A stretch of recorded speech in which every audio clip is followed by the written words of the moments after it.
စဉ်းစားကြည့်နော်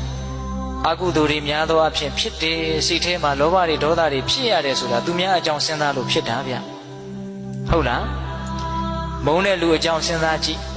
အဲ့ဒီလူပြည်လဲနေရင်ကိုတိတ်ပြီးတော့မကျေနပ်ချင်အဲ့ဒီလူမပြေလည်ဘူးဆိုလို့ရှိရင်မဟုတ်တဲ့အပြုံးတွေနဲ့ကျေနပ်ပြီးတော့နေတာနော်ချစ်တဲ့လူအကြောင်းစဉ်းစားမယ်ဆိုတော့ရောသူမပြေလည်ဘူးဆိုတော့ကိုကစိုးရိမ်လို့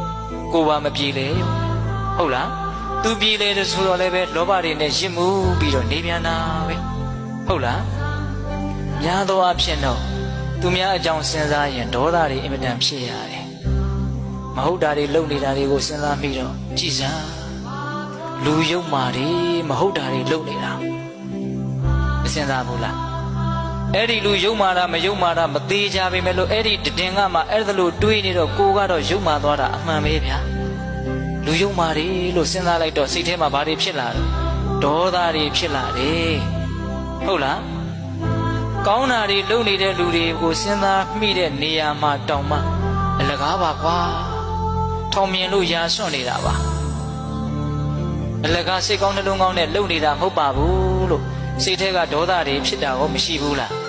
ရှိတယ်သူများအကြောင်းတွေကလည်းကိုယ့်ရဲ့နားတဲ့စိတ်ထဲကိုပုံသဏ္ဍာန်အမျိုးမျိုးနဲ့ဝင်နေတာဗျသတင်းသားတွေထဲကလည်းဝင်တယ် TV တွေထဲကလည်းဝင်တယ်ရေဒီယိုတွေကလည်းဝင်တယ်